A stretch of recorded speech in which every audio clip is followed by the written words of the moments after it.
Hello on the other side of the screen and welcome to the Makwanas Podcast. You know, I am Nikita Makwana and I'm not doing this life thing alone. I'm doing it with what I always say, my one and only husband, who is also my business partner and the co-host of the Makwanas Podcast. Papi, welcome to the show. Thank you so much. I was waiting on how you're going to introduce me and say, okay, now when we have a guest, I'm not your one and only husband. But thank you so much. You can go ahead. All right. So that is jealousy taking over, isn't it? Yes. All right. In today's session or episode, we are not alone. We have somebody that is really amazing. He does amazing things and you cannot miss this one, right?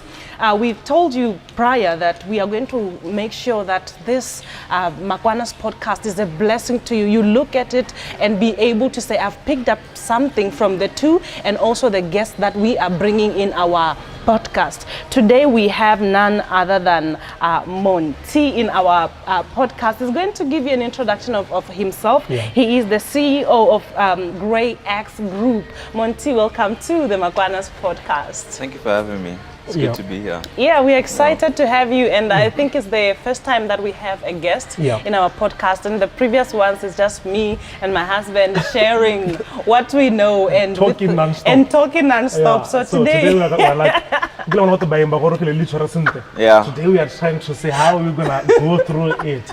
The first time my wife met you was in Forbes. And she told me you were in high demand. Yes. You didn't even have time to look at the things you wanted to look at because people are interested in what you teach about, what you represent, what you stand for, and the kind of character you have regarding building businesses. Just let us know who is Monti, and when people think about you, even after you've done all you've done and have joined the Lord, what do you really want people to remember about you? That's a good one. It's a very important question, but it's a good question though. I'm Monti. I'm a student at University of Kent. I'm doing my BSc in economics. I'm in my final year now. I'm graduating in May actually. It's been a long year, a long time coming. I cannot wait to be finished. Awesome. But I'm also the founder of GreyX Group. I founded it in 2020. So this is entering its fourth year now. It's really an it's not really a product-based organization, but more of what technology can do for humans. The implications of these exponential technologies that we're seeing burst out, like 3D printing, AI, robotics, all these things. Not just the technology itself, but its implications on how it can help us. So that's really my main focus area there. I'm very big on exponential technologies. You know, I'm very big. I love what they can do. You know, the way they can demonetize, democratize, dematerialize. I'll get into these words. All these things that are currently there and how the system is set up. You know, someone in, I always give this example, someone in Mushupa, who can't afford Marapula school fees should still be able to access the same quality education at half the cost. It should be open access for all. That's inclusion in the field of education. And I picked from what you're saying and talking about 2020. Everyone, when you say 2020, they remember all ramifications, all the losses we have gone through, and the people we have lost. May their soul rest in peace. You know, there was a massive shift across the world with regards to the pandemic. It was intensifying, although it started 2019 into that, right? What had to happen to set up GreyX in 2020? Was it because of that global shock from the COVID, or there was something personally for you were going through and say, you know what, I'm thinking of people back at home, even though I'm in the UK, and people should be able to access whatever they want to access without a challenge. You talk about GreyX, you know, we're going to talk about GreyX Edu, GreyX, you know, in different aspects. But what had to happen for you to be in that position and say, no, this is the time? That's a great question. It's actually not the pandemic. So my first 6 businesses failed. I see. So then the 7th one, which happened to be this one, was a success. But really what started was when I was at school at Marapula, I did my A-levels there. And when at MAP you have SPEs, a service, physical and enrichment. I see. So you have to do all 3. So for my service, I did analytic teaching, where we went to the primary school to teach English and maths. I see. So I did it for 2 years, and in those 2 years, I noticed no noticeable improvement at all. No noticeable improvement at all in the quality of teaching, the teachers, the resources, nothing at all. But then you'd have enthusiastic, not all students, but you'd have that minority of enthusiastic students come to class, but they don't know what they're going to learn or if they're going to learn. You know, so, and you know, we have to think about this long term. Our the boomers, let's call it, that generation, they had very good education. Like in the 80s, in the 90s, they have good education, and they set up the economy where it is now. Now our current education system, the ones who are going through it now, will be setting up the economy in 2050. That's true. So if they're having an average failure rate of 70% at VGCSE, what do you expect the economy to be in 2050 going on? That's danger. You know, that's danger. We don't know, but it's bad. So in doing that, I thought, how can we increase quality of education? We have a continuous shortage of teachers, and then a continuous shortage of quality teachers, and then we have a continuous shortage of resources. And quality education is very expensive. 4 main problems. Okay, now how are we going to tackle this? Let's go look at the technologies that are big at the moment. Let's go look at what's coming. Let's go set it up for the next 10 years as well. So that's what I was trying to think. I see. And that birthed GreyEd, an AI-driven educational platform. Interesting. That provides support for teachers, but also support for the students. I see. So for teachers, you know, teachers spend about 8 hours a week on lesson planning. You know, that's a lot of time. It's a lot of time. You know, and we've cut that down to under 15 minutes now. Wow. They can Interesting. do lesson planning. Wow. You know, that's freeing up 7.5 hours of extra time they get to spend with students. That's exponential. That's exponential. a huge difference. It is. You know, you count that in 1 week, now you count over the 52 weeks. Yeah. I mean, that's a huge change. It is. You know? It is. And then now for students now, tutoring is about, what, 200 an hour? It is, yes. You know, now they have access to a highly personalized tutor for them. That is there 24/7, and they get to talk to it whenever they want, how they want. It knows everything about them, their learning disabilities, their interests, hobbies, everything. So very interactive. Very interactive, And you can talk to it like it's a human. What? So, and it tailors lessons based off your interests. You don't have to tell it, it already knows. So it'll be like, oh, this person wants to learn new laws of motion. Oh, they love Manchester United. Let me give them a lesson on football based on their favorite player, Ronaldo. For example. That's powerful. They're 24/7, and it's only 140 a month. I mean, that's changing the game. That changes the landscape. And you know, before we jumped into starting the podcast, we spoke about the resistance, you know, that comes with this kind of development. I will talk about this specifically because I'm an educator and I'm a lecturer, right? I've worked with various universities in Botswana and outside Botswana. And I'm also an education entrepreneur.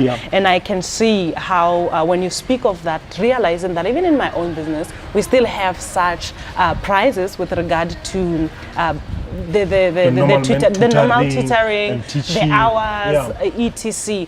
Talk about the resistance that comes with it. I mean, you are here in Botswana and you have this kind of service that you are providing and this kind of support that you have developed, looking at the challenges that we are facing.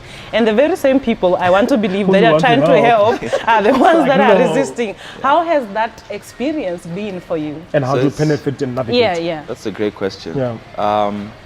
So I'll give context. So there's this concept called exponential organizations. It's basically saying that there are these organizations that are set up differently. They experience 10x growth with 2 times less input compared to their peers. True. So you can see a company go from idea to $1 billion valuation in 18 months. It's never happened before. So they follow this concept, right? So it birthed like the likes of Uber, where you have the largest logistic company with no vehicles. You know, the likes of Airbnb, where they completely dematerialize hotels. You know, now the largest hotel chain with no buildings. You know, so they follow that model, and in that model, they explain something called the immune system. So domains and industries and markets have immune systems, even within companies, where an employee will come up with a new idea, but the manager will say, no, we don't do that. We have a system and a process. We've been doing it this way. We've been doing it this way for the past 10 years and it's worked. Shut it down. The immune system says no. You know, just like our body immune system, any new thing, we attack it. Fighting, So same with domains, with markets and industries. Educational industry, one of the strongest immune systems. Any new idea, shut it down. And that's why you've seen it hasn't changed for the past 200 years. So, you know, so the resistance is very strong. It's very strong, but we also have to remember that these things follow the 60s of exponential technologies. So when something becomes democratized, digitized, meaning it now becomes digital, it then enters a period of deceptive growth, meaning it follows a doubling curve.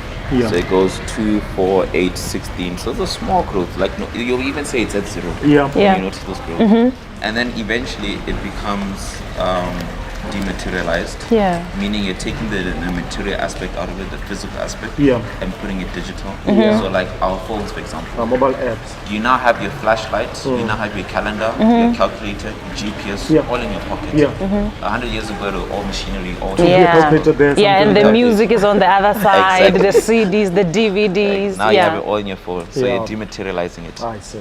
And then now you demonetize it, meaning you're driving the pricing down. You know, so they follow these processes, and then eventually they become disruptive, where the curve becomes huge numbers, like 1 million, 2 million, 4 million, 8 million, 16 million, huge jumps now. And that's where now you experience exponential growth. So I'm patient with it. It's very difficult, as you say, especially in Africa. But it's very interesting because this is, in developing countries, it's the place where it's needed the most. Absolutely. You know, that's why I think eventually will accept it, because they won't have a choice. You know, it's much needed. You know, especially when it comes to industry like healthcare. You know, people's lives are at stake. So they will eventually accept these new things. But for now, I think we're in the deceptive period, where it's a small growth, but people are realizing the impact. True. You know, someone messaged me the other day, the student sending me their A-level grades. There were 4 A's and A's in the first year, and they said, and this next message was grey and baby. And I was like, this is amazing. You know? This is it. You know, that's there is progress. Slowly but surely. Slowly but surely. When we look at different continents, I studied in Finland, the UK's, and my entrepreneurial spirit started much more there, because I was seeing young people with a lot of creative hubs that allows you to mingle and meet with people like us, you know. So you will have, in a Saturday, you will know for sure, oh, today we are meeting in a different restaurant. It's a pool of entrepreneurs, pool of young people who are talking the next forward of our country, not waiting for the government. The government will be forced now to come and support because of the bubbling and the budget that is happening. For you, what do you see compared to where you were before you left, and now coming back to try to get this information to other people in Africa, not only Botswana, but Africa, through your institution, GreyX? What can people expect beyond the services you are offering to creating a pool of people who can discuss the way forward in entrepreneurship, especially on technology? And maybe what are you currently working on? Yeah, I think with government again has a very strong immune system. True. I mean, it's very, that one is very strong. They're not very receptive to new ideas. You get new people coming in all the time. So it's very difficult to even convince, because by the time you convince, a new person has come in. True. You know. So so the idea with, like you're saying in Finland, they don't care. They just go straight. They go create the solution, go make the product, and then go get the customers. And when the customers love it, they get feedback, they improve it, and bang. And then government now comes like, oh, you're doing something. True. You know, now they notice. But here, it's the opposite. We go to government first, and then they shut us down, and then we get, discouraged. Of course, from the frustration of knowing what is right, etc. And then now no new solution is birthed. Or even if we go to government, they take us to CEDA, and then now companies get reliant on CEDA as their main customer, or as their main partner. You know, and then now they don't experience that growth because they don't have actual customers. You know, so like you're saying, the model needs to change. We need to now go to customers directly first, and then government will notice. They'll have no choice but to notice when you're actually making a valuable impact on people's lives. Results don't lie. Results don't lie, as you always say. My husband here always talks about the power. There is a theory that he shares a lot about of of motion and learning to be adaptive. There is a famous quote that you always say that creatures that are not willing to grow, they become, it's Charles Darwin. They face extinction. They face extinction. And I feel when we talk about technology in particular and focusing on those challenges that comes with it, or should I call it resistance, that comes, it really has a massive impact in how we run businesses as entrepreneurs, how we lead people as leaders, and also even as young people trying to venture into different things and not really willing to tap into what is available on the outside. I wanted to ask you that with regard to forming Group X, GreyX Group, did you have someone outside that you looked at and said, no, I've seen somebody doing this thing and I feel like I can take that as a service that we need back home, like a copy and paste model? Because I asking you this question specifically because when I traveled to China, I recognized certain things that the Chinese were doing, and they were doing them differently, behavior-wise, right? And recognizing that also with regard to businesses, there are businesses that they are running there. We don't have them here and we need them. One of the things that I had to establish was International Language Hub. It's a language school. We're focusing on teaching various languages. We don't have a language school here. So I just had to get something that is already there, a model that is existing. I've seen it happening, and I've been fortunate to actually study in that university, paste it right here in Botswana. So did you have to go through such process, somebody to benchmark from? So I'll answer it 2 parts. Yes. So the first part is, I think we also have to remember that our brains, they are wired for linear thinking. It's not our fault. It's not our fault that we don't accept new ideas. You know, 200 years ago, when we didn't have these great infrastructure, we used to live in the desert, we used to live in the bushes, etc. We had this thing in our brain called the amygdala, and the amygdala basically kept us alive. You know, whatever new information came in, it first filtered out, is it dangerous? Okay, if not, good. If it is, then run. So we'll be sitting here and then we'll hear the trees rustle. The amygdala will say it's a lion, because every 100 times it will save your life if you run it, because it's a lion. But most of the time it's just the wind. It's there to keep you safe. It's there to keep you safe. Now it's the same thing with new ideas. That amygdala, when something new comes in, it treats it as a threat. That's why we're addicted to the news. The news takes advantage of this because it knows it constantly feeds us bad news. I mean, if you watch Fox News, you're gonna think tomorrow the world is ending constantly. Of course. You know, literally. The programming. Exactly. But we're literally living in the most safest time ever in history. We're living in the best time ever in history. All the bad metrics, poverty, hunger, water, all these things are going down exponentially. And the good metrics are all going up. But you won't hear that in the news. So it's important that we also update our linear framework to our brain with the exponential framework every now and then. Even I have to do it. You know, sometimes I get stuck in the linear and I have to update with the exponential because it's my brain's default. You know, even with new information, I have to like treat it as a new thing. You know, it's not a threat. So, sorry, I forgot. I think you can take it from there. Again, what does it take to make that shift from what you are being fed on? And I remember I heard you talk a lot on that exponential mindset.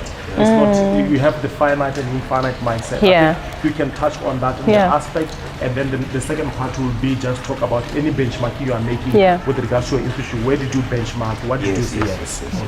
Okay, so there's this thing called finite. I think it's a game theory part. It's under game theory, finite and infinite mindset model. So there are 2 models. Finite model is there's a set of rules, there's a set of players, and there's an outcome. So like a football game, there's a set of players, a set of rules, and the outcome is whoever scores the most goals wins. Now that's the finite. Now we have infinite. Infinite is there's a set of players, no rules, and no outcome. The goal of the game is to stay in the game as long as possible. That's business. Business, there are no rules. The way I structure my business, the way you structure your business can be very different, but you can experience the same growth. You know, no rules, and the outcome is, you know, I hear businesses, Simon Sinek talks a lot, saying, yes, businesses say, I want to be the biggest, I want to be number one, I want to be this. But number one on what metric? Yeah. Number of employees, revenue, shareholding, revenue, market share, like what metric? In what really, And who agrees on saying that that's number one? Yeah. And then that's why the CEO of Costco, that's why it's still alive. They say we're building a company for the next 100 years. Yeah. That should be the goal. Not I want to be number one in X, Y, Z. So that's the difference between finite and infinite mindset. So it also relates to the scarcity and abundance mindset. So the scarce mindset is more of there's not enough of everything. So I want to take everything for myself and I'm going to share it. Survivor. That is Botswana. That is developing countries in general. Abundance is there's so much of everything. I'm going to share it with everyone and I'm open to collaboration because there's so much wealth out there that it's enough for everyone. That's abundance. When you go into a negotiation with that and you go into a negotiation with the scarcity, you're going to come out very different. Yeah, true. Results will show. Exactly. And even how people receive it will be different because people know energies. But this person is just here to take. Especially the entrepreneurs. Exactly.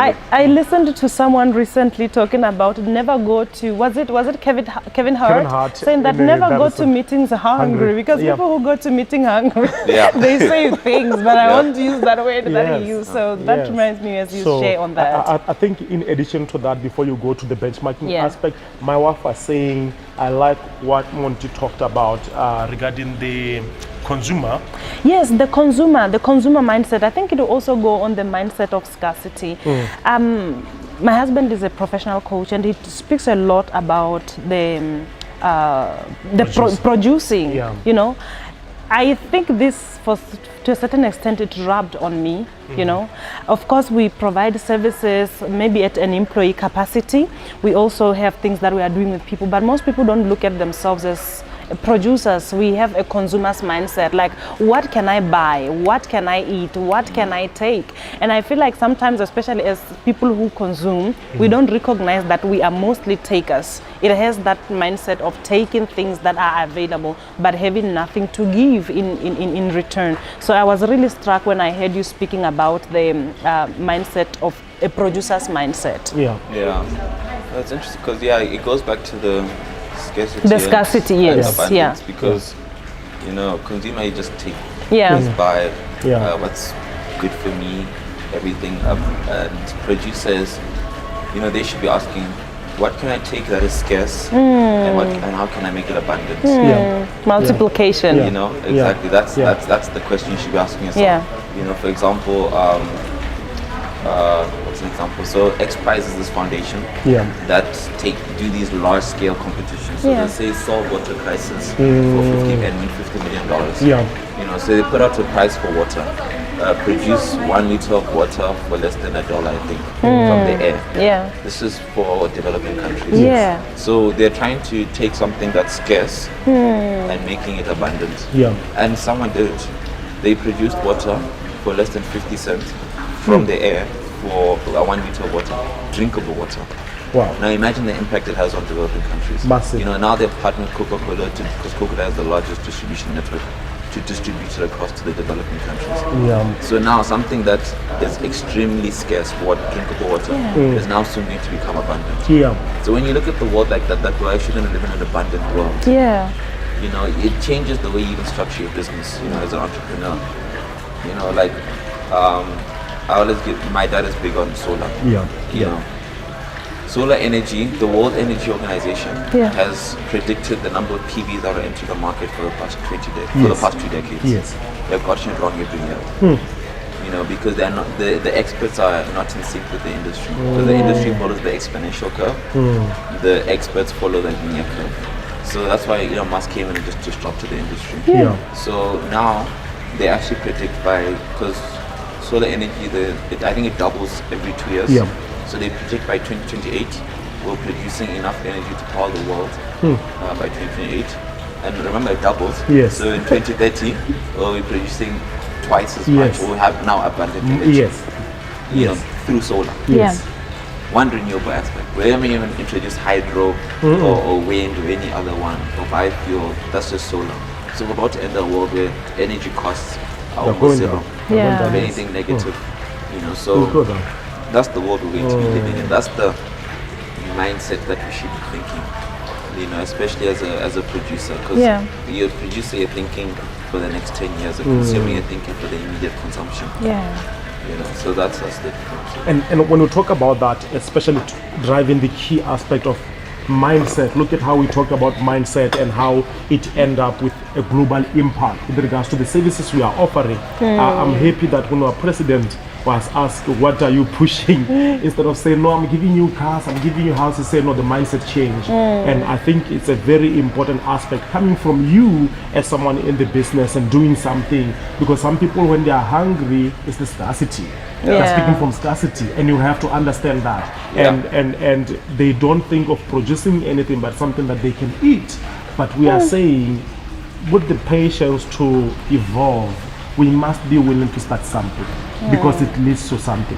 Recently, the COP28 just ended at Dubai, and they were talking about holding accountable to the first world countries regarding emissions, oil usage, and it was like a laughing stock to say the country that is using more oil is the one hosting the COP28, right? And when you talked about the mindset that solar is going forward, and it's going to change the world. And now we are talking about wind energy is coming forward. So there is hope regarding the matters of climate change, regarding issues that are affecting us today. Me and my wife we've really been playing a major role, especially on tree planting.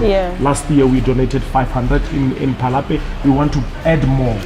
And that gives us the confidence to say the little effort you are making over time, it 10 grows. trees, it's exponential with regards to absorption of carbon.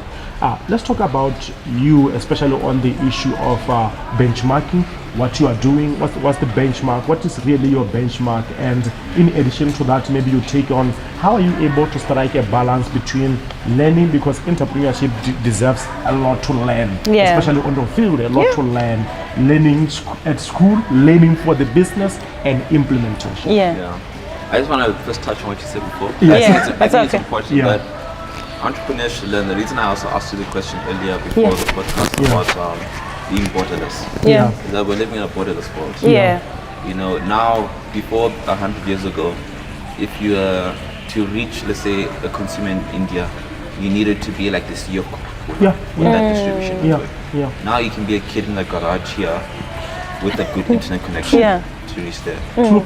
You know, you don't need to be there physically. I mean, when you digitize things, your consumer base is the world. That's true. You know, I know that a lot of entrepreneurs here think of what can I do for Botswana. But remember, guys, Botswana's problems are shared. Many countries have experienced the exact same problems. So your consumer base is larger here, and they are much more. And it's sad to say, but they love the word POC here, proof of concept.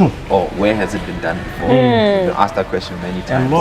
So it's sad to say, but sometimes you have to go outside, prove yourself outside, and then come back here so that you have case studies. Because we're not receptive to new ideas. You know, we haven't done that mindset change yet. You know, so I just think it was important to say that. It is. I actually love the fact that you touched on it. You know, create a platform-based business, and then now people can just sign up and subscribe, and now you're done. You can have customers in India, US, Finland, wherever. The recent series we watched of crypto, the guy who has done a lot of money because he's promised people that he's going to give them a card that they can swipe and do everything.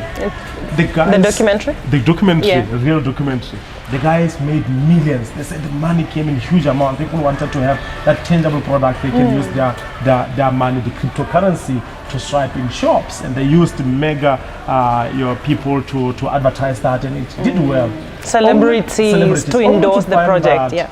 The person they had used for legal documents was a young high school student who was in a garage and acting like it's there. So the world is open. I think my wife, you can touch on that before I ask him the next question you ask on how global thinking is important. And sometimes you say maybe people don't buy in Botswana because they don't get it, like he says, the linear thinking is the proof of concept demand.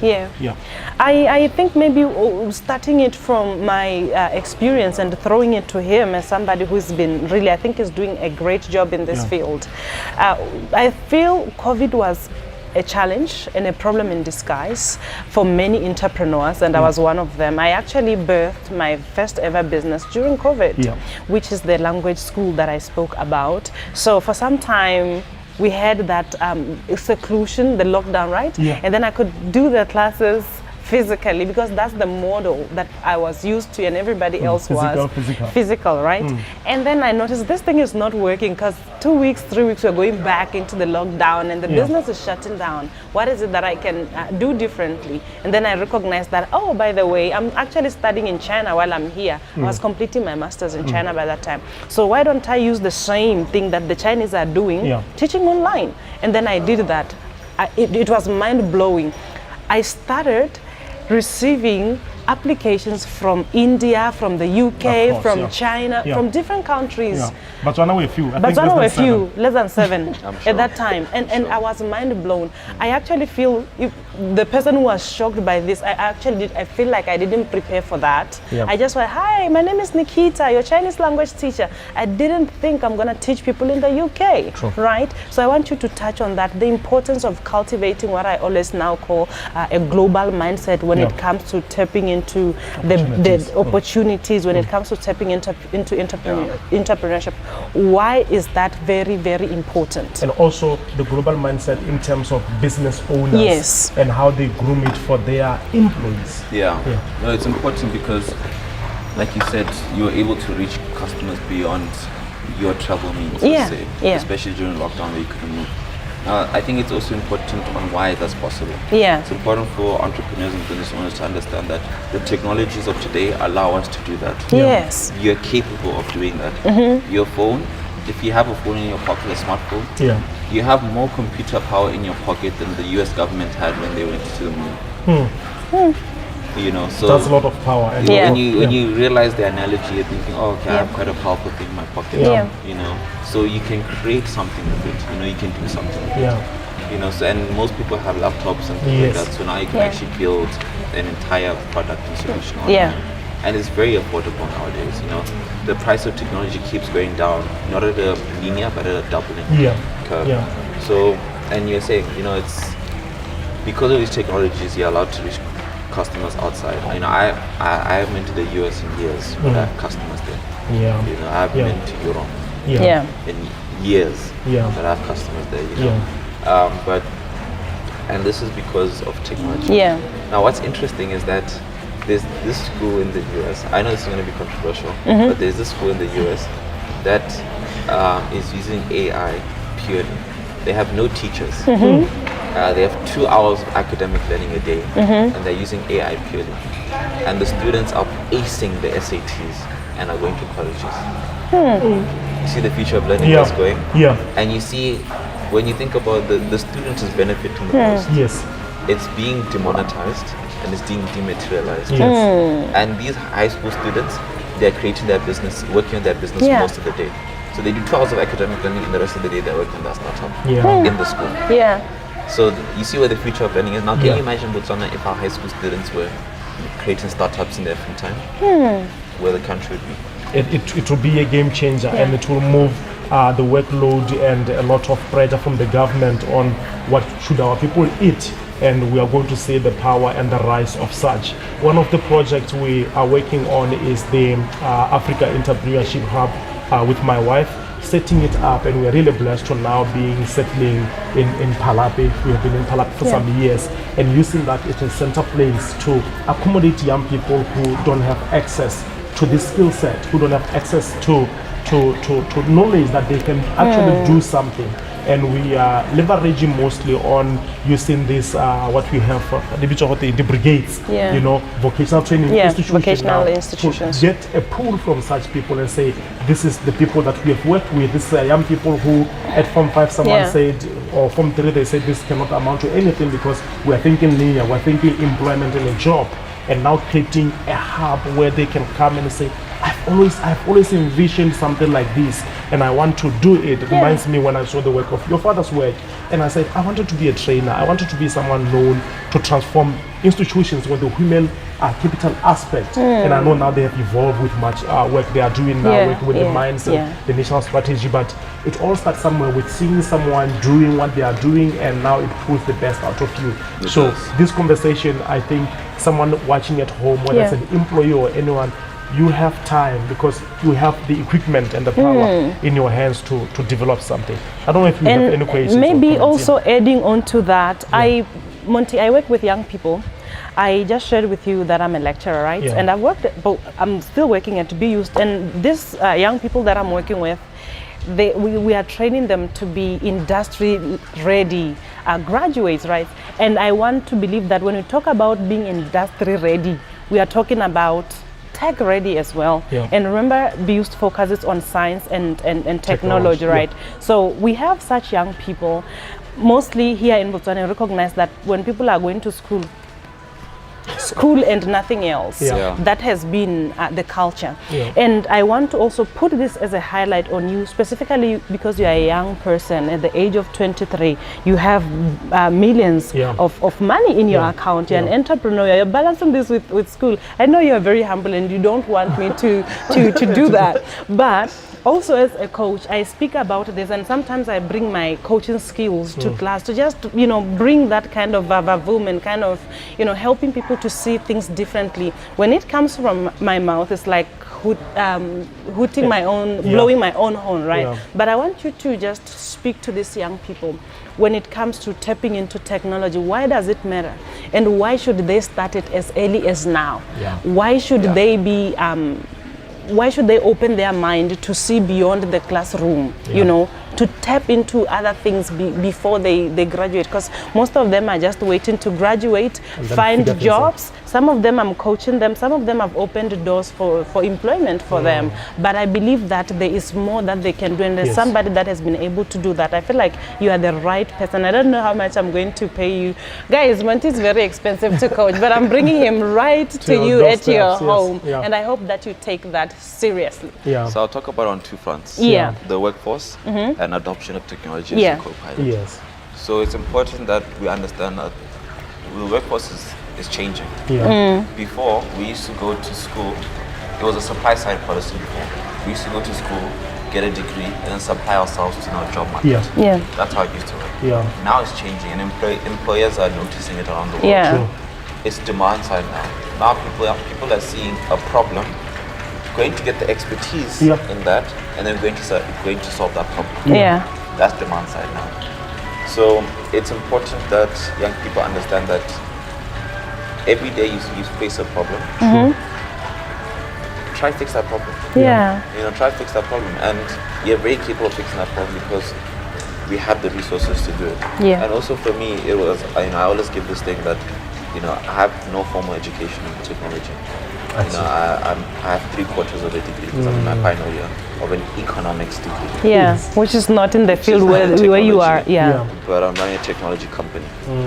And I do that to show that you don't need the expertise. You don't need to be in the domain or anything like that to actually make an impact in that market. You don't need it at all.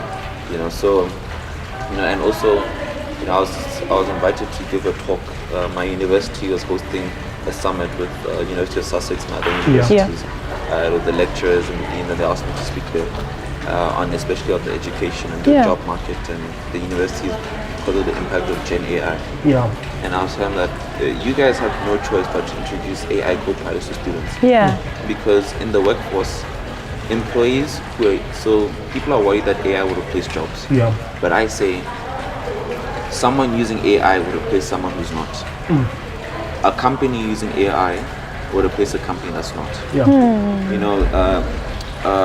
There's this quote by Peter Diamandis. He says that there'll be two types of companies in 2030. Those using AI and those that are out of business. Those who use AI and those that are out of business. Okay. Two types of companies. And that's true. It is. So we now have an AI co-pilot. AI is there for free now. Anyone can use it. You have to use it in order to perform at work, in order to create your business, in order to do anything. Now you can, when it took 4 weeks to do a strategy, you can do it in a couple of days. That's a big difference. It is. And cost saving. Exactly. And us young people, we have access to that. It's very much possible. It's just a matter of mindset now. I think it's important for young people because especially in developing countries. Yeah. I think it's Like important for us- ours. exactly. Yeah. It's important for us to do two things. Map out your life. Have your goal, map it out, articulate it very well, where you want to be in 10 years, etc. And put it down to the detail. Your family, your friendships, your work life, all these things should be down to the detail. Yeah. Map it out. Then now, not only that, but now make a little hell also. Map out what happens if you don't fulfill your responsibility, Yeah. if you don't aim for that goal. Map it out in detail. How will your friendships be? How will your personal life be? Family, friends, work. Map it out what happens, the consequences of not doing that. So that when times are tough and it's, you're not motivated or driven or disciplined enough to aim for that goal, you have that little hell that's The filter that you had created. exactly. That hell will scare you like, oh no, I actually don't want to will. go there, let me just do this It will. because, So I think those two things really help. They help me because, it gets hard. School and work, I get tired, I get run out, fatigue, all those things. But sometimes that little hell, or what happens if the consequences of not fulfilling my responsibilities scares me enough to actually do it. So, and then in the good days, I have that goal, that vision that drives me. That's true. That's very interesting because I feel like most people you have been learning a lot and teaching a lot when it comes to creating habits and changing, this picture. And mostly we are like, picture how your life would look like in the next 5 years if you change your habits, right? I love how you said now a different perspective to flip is picture what my life would look like if I continue to do what I'm doing right now, or if things just get worse and then I don't take charge of my life. So that's a very powerful flip. I think there are other aspects that comes with pushing yourself to the limit and wanting to see that exponential growth, wanting to cultivate that, the unlimited mindset, infinite mindset.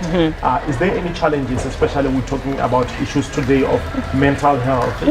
There's a lot that my wife deals with every day. Young people say, I feel fatigued, I feel stressed, I'm that and that. Talking people out of suicide. It's a lot. How are you able to navigate through that journey, and what is helping you? That's a good one. Because I've also suffered from depression. My family in general, especially my brothers, etc. So, I think in Botswana, it's like there's this thing that, and I think I'll take it from an economic point of view. The mere provision of money will solve people's problems, and it's not. The socio-economic structures at the bottom are so broken that throwing money at them will not solve it. This youth fund that will solve youth problems, I want.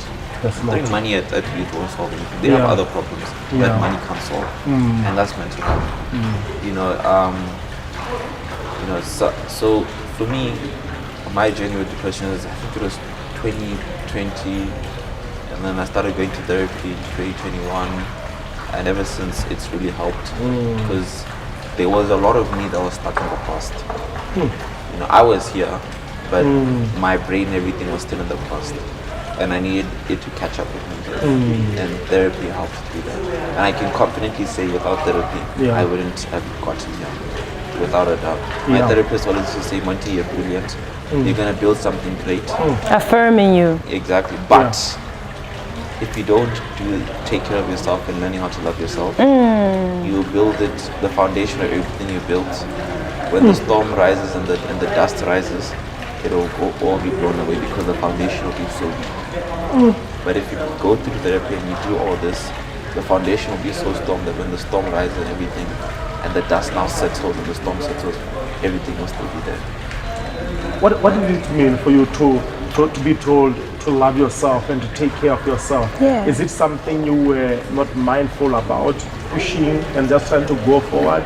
Or it's something that you knew, but you say, but this is nothing? Feeling like maybe it's not for you, especially with regard to gender. A lot of times with men, they feel like, no, I don't need that kind of thing. I can do this, Did you have that? I think for me, it's especially from the West point of view, that since the Industrial Revolution, the West has really pushed that work is the meaning to life.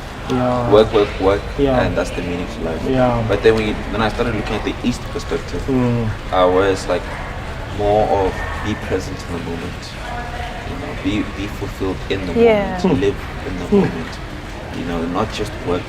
Like I used to work. Yeah. I mean, you can ask my friends. Last 3 years I just used to work. Then I started looking at the East and I'm like, oh, let me be more because I wasn't happy. You know, sure, I was happy that I'm making impact on people's lives and the business is great. But me personally, I wasn't happy. And especially when you talk about like the men in general, for us it's like fulfill responsibilities, provide, and then you're good. Men have been, I don't understand what I'm saying, men have been simplified to providers and taking care of society. That's what a man is. But they're forgetting that men have emotions. You know, the same hormones females have, we have, is just structured differently. The same brain you guys have, we have, just structured differently. Same body structure. But we, at the end of the day, you know, we might have different experiences, but we'll relate on the emotions we felt from those different experiences. You know, people feel depressed, sad, lonely, especially loneliness. That's big here now. Loneliness, and then suicidal as well. It's a big thing. You know, it's actually a crisis. It is no a one's ringing crisis. the alarm bells, but it's a huge crisis. You know, I've lost friends to suicide. Some family members have attempted. You know, so it's a huge thing that no one's ringing the alarm bells because of this, I think, stigma or something around mental health. In Botswana, that if you're depressed or you're lonely, or you saw any sign of that, or anything related, you're weak. You're weak. But for me now, I've realized that the more vulnerable you are, especially for a man, if you're vulnerable and you still fulfill your responsibilities, that's key. For me, I can cry and still fulfill the job, the responsibilities. That's fine. And then I'm trying to reach out more to my friends because I tend to isolate. But I'm trying to reach out and things like that. But it's okay to be vulnerable. It's okay not to be okay. You know, especially for me, like with my dad and my grandfather, I've never seen them cry. So then I thought the men don't cry. Men don't cry. So it's up until this year where I started. End of last year where I started crying because I was like, oh no, I've never. Even the most pressing crisis where it makes so much sense if you cry here. They didn't. So then it was defaulted. But it's like, no, you're human. If you don't cry and you internalize it, it's gonna come out somewhere else in a negative manner. And that's important. And then also, I mean, I thought to ask me the deeper question, Monti, when are you gonna start learning to love yourself? When you asked me that, I was like, it's a great question. That's a great question. I think I'm gonna start that journey soon. Because the desire to want to love yourself is really when life changes. It's really when life changes. Amazing. I feel like when it comes to, you wanted to say something? I wanted to say thank you for allowing yourself to be a human being and not allowing what you have accumulated to put you now on a pedestal. No, Monti has to fight hard. Monti has to be that, because it's a very important conversation to us, even to myself. I was telling my wife that, you know, after we got married and now settling in and doing different roles and being able to balance the work we're having, work-life integration, I know mostly it's work-life balance. People call it that. Say, you know, honey, today I just want to be, not to be doing, you know, human being, not human doing. And that strike of balance is really important for us to be mindful about that. How far we can go is really, we are the power engine. We are the common denominator at the end of the day. And the ability to be clear-minded, level-headed with life, and being able to accept that sometimes you don't just match up to what you see in the picture in your head. And now you forfeit being happy now, like you are saying. You'll be like, oh, I'll build this business after we reach that 10 million. I'll be happy. And the forfeiting of happiness, the forfeiting of gratitude really takes a toll in our health. We know the likes of the Steve Jobs. We know what they talked about, some of the things they regret they could have done better. The balancing even for family, the balancing with the relationships. So thank you so much for bringing it up. And also I wanted to touch on the very same thing that you just spoke about. You know, we spoke about gender. You know, when it comes to men, I feel like as women, for us it's like easy to do it because we have been defaulted to do it. The world has made it feel okay for us to cry, to show emotions, to get angry, you know, but with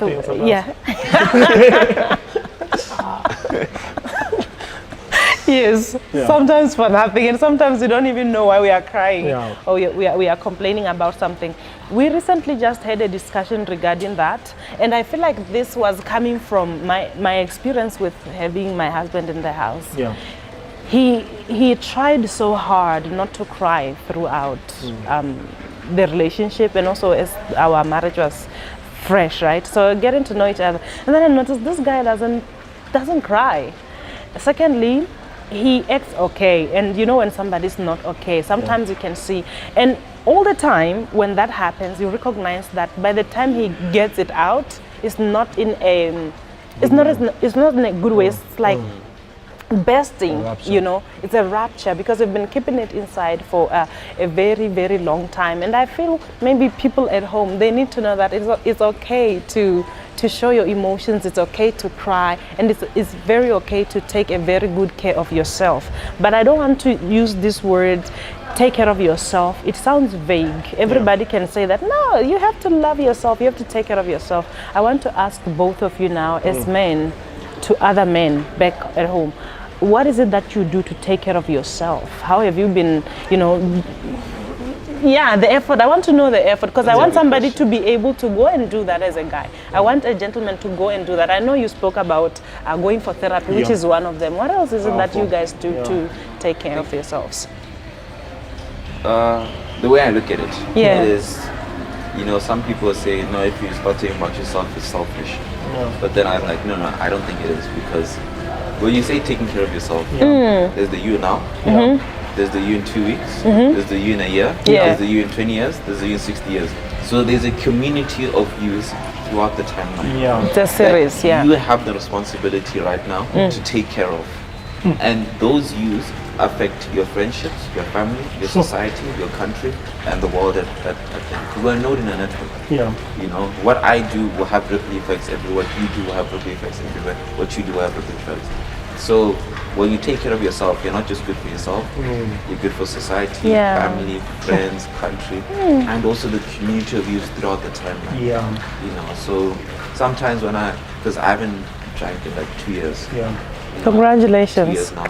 So it's worth a celebration. So it's like I have to, in the moment, I have to forego my immediate compulsions or things that I want, which are just immediate short-term things. Delayed gratification. Because Monty next week won't be happy that I did it today. You know, Monty in 20 years won't be happy that I did it today. You know, the Monty in 20 years will have a family. Will they be happy that I did this today? You know, so it's like, you think about it like that, that it's not just you in the moment, it's the you throughout the time that you have the responsibility to take care of. Interesting. It reminds me of that quote that I always spoke to you about. I learned it from the Chinese when they say, 让明天的你感谢今天的你. It means make sure that the tomorrow's you is proud of today's you. So it's just what you just captured now. And I remember my wife was talking about the circumstance you grew up in family-wise, and she said, my younger me is proud, and all the time when she meditates and look at her younger self and what she wanted to become, and she realized it's a her. And we were laughing with her career journey as young as she is. If I can tell you her age, you'll be shocked. Her age, you'll be shocked on how much she managed to accomplish the things she thought it will happen in the next 10 years. And that consciousness of tomorrow. I think, thank you so much for that.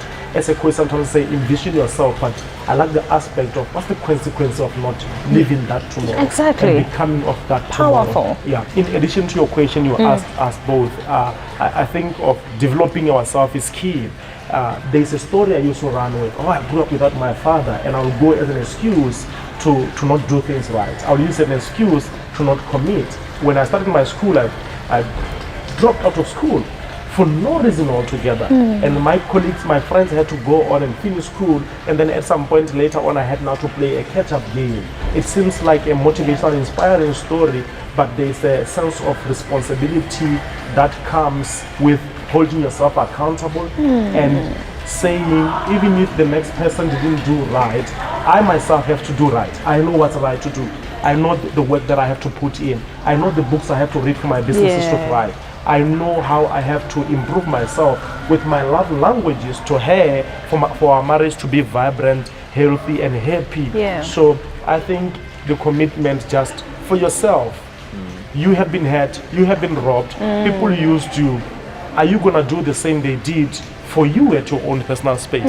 And so I think that's a very important element. What you're saying is I think it's very powerful. Thank you. Because it's not your fault what happened to you, but it is your responsibility to do something about it. And that's exactly what your story just said. Wow, that's great.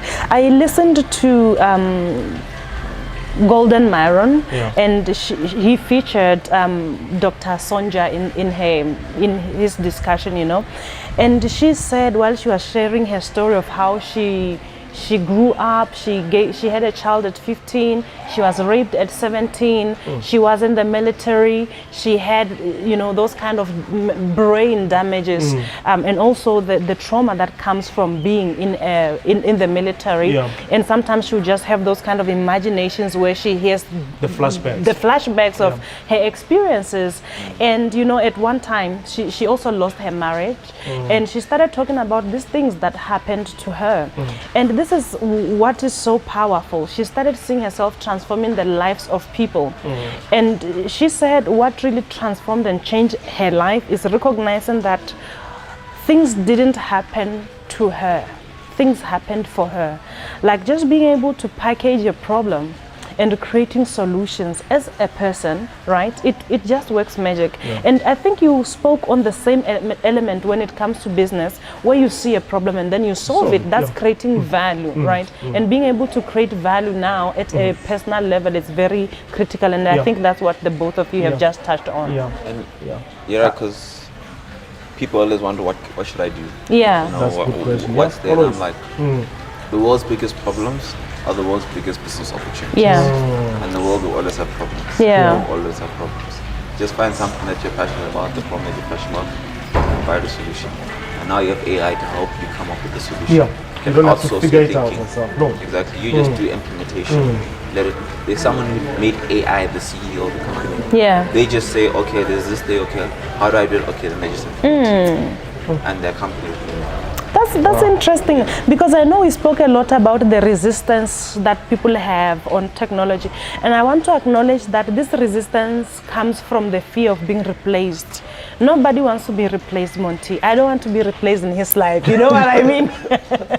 And I believe that nobody just wants to be replaced.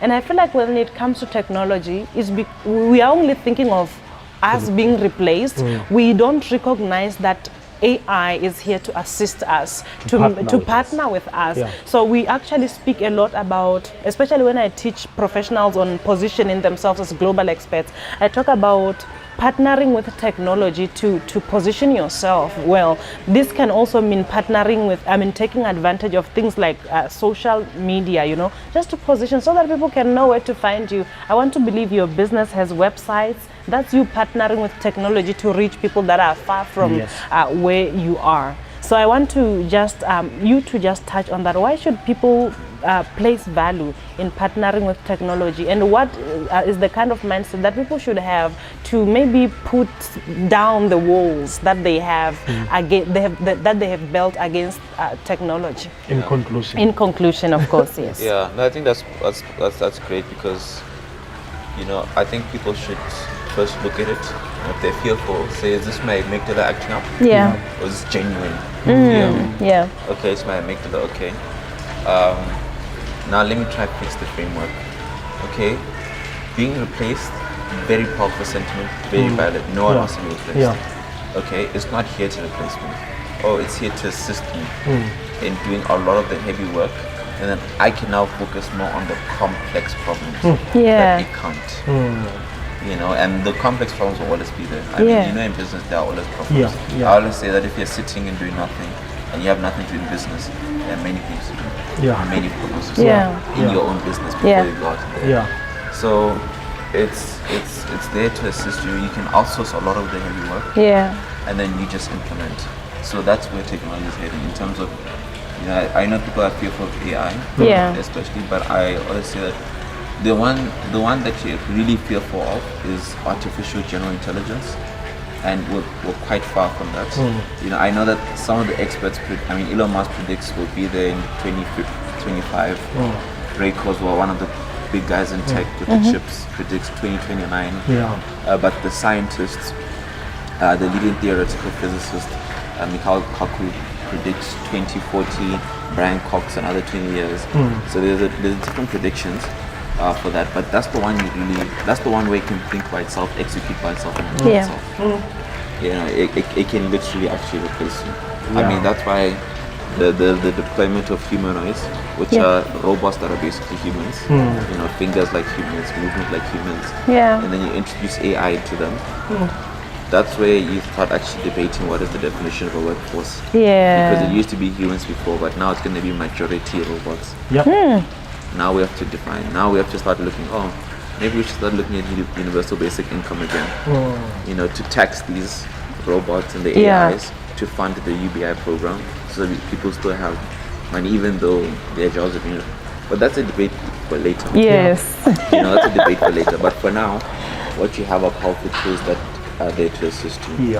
And again, that little hell is that you have to avoid is if you're not using it, someone else will, and they'll replace you. I want you to say that again. That little hell is if you're not using it, someone else will use it and they'll replace you. That's it. And then the goal is, this can actually help me achieve my vision faster, bigger, better.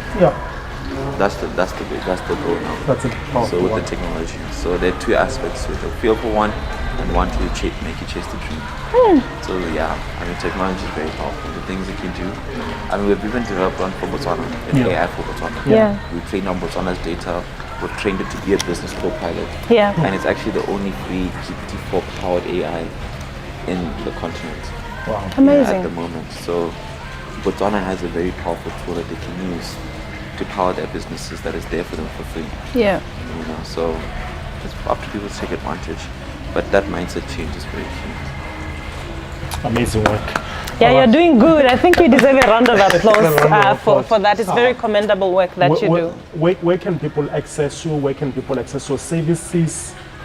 They can go to GreyX Group. You can just Google it. It'll be there. If you want the educational one, GreyX.AI. It's also there online. It's just the platform. You can sign up, subscribe. It's all there. The platform, anyone can do it. I'm on LinkedIn. There, or you can reach out to the company, anything like that. But I try my best to be highly accessible. But I think I'll start. I know it's looking doom and gloom, but the next 10 years in this country are going to be the best years of the country. They're going to be the most important years of the country because of technology. Because again, a country that's using AI will outpace a country that's not using AI. That's true. So it's about who collaborates with it. The ones that will stay in the industry are the ones that have decided to partner with it than to resist it. I love that. So if Botswana decides to adopt AI, majority of the private sector, the country can grow. But if it doesn't, exponentially. I love it when you say exponentially. That's very key. Very important word. Monti, thank you so much. Thank you so much for your time on talking with us and coming to the Makwanas Podcast. Really appreciate it. First ever guest expert. It's an honor. It's an honor. We are blessed. We are so blessed by your presence, and we also understand you've been, when people know that you are an entrepreneur, the records that you have broken financially. For me, the best part of this interview is tapping into you as a human being. Just people getting to know who you are, the journey that you had to go through for you to get to where you are, and also the journey that you are in to go to where you want to go. So really, thank you so much. We are really, really grateful to have you in the show. And I'm just gonna throw to you last words. This one specifically to, I'm having a program called the Unconventional Circle. So I'm going to teach a lot. It's running actually. People are registering for it. I'm going to teach a lot on how to develop yourself and how to partner with technology. And secondly, I'm also a lecturer. I have students both at UB and BUST and the ones that I'm teaching in various platforms. So I want you to just touch on just the last words to them. Why is it really important for them to partner with technology, and why is it important for them to not only focus on Botswana, to look on the outside? That's your final words. My final words for that would be in order to achieve your vision, in order to achieve your goal, and to make the impact that you really want to do. Yeah. And if you see it as a moral obligation to fulfill that, look at technology as a co-pilot, and it can help you achieve that goal. You know, sometimes in the moment we can forget about the big picture and forget a lot of things that are important. But in the moment, it's important to remember the big picture and how you're going to achieve that. So technology will help you achieve that faster, bigger, better. And that's why it's important to partner with it. Forget about your biases, because your biases don't matter when you think about the bigger picture. The bigger picture that matters. So forget about your biases, use the technology, and if it doesn't work, you can personally come to me and I'll personally apologize. I'll personally apologize. That's a good one. You know, if it doesn't, I'll do that. But I promise that it'll superpower all your projects. And your customers, the one where you actually make the meaningful impact, will be so beautiful. And that is what matters. So it's important for young. I mean, it's important for young people to see that it's possible. And I hope that they see that it's possible. That's the most important part. Amazing. Thank you so much. I also feel challenged, especially talking about technology so much and talking about it also in the field of education as an educator and as an education entrepreneur. So I'm looking forward to knocking in your offices so that we can see how we can just structure things better to just do things in a different way. They say when you know better, you do better. Thank you so much once again for having us. Ladies, gentlemen, thank you for tuning in. Thank you so much. I'm with Mr. Makwana here, and we want to tell you that we are so grateful for being a part of the work that we do. Remember to like, to subscribe, and to click that share button. Finally, we want to give special thanks to Dominate for dressing us. The t-shirts are available. We're going to share the link where you're going to be able to register and purchase the t-shirt for yourself and other merchandises. Papi, do you have final words for people? Remember, as always, if you are growing and getting better, you are a blessing to those around you. If you're not growing, always complaining, grounding, you are a curse to those around you. So don't be a curse, be a blessing. Thank you so much. I have last words. The final one. Small incremental improvements lead to exponential growth. It took 3 years to get here, not one day. So that's because I think my generation especially, short-term pleasure, microwave, want it now, but it takes time. If you do it every day for a year, or just not even every day, if you aim to be at least 1% better than yesterday, every day for a year, you won't even recognize yourself. You won't. Small steps, greater distances. Amazing. Thank you so much. Thank you, Immortal Memories, for doing this. Those are the people behind the camera. And thank you so much, Krista, for hosting us. Thank you.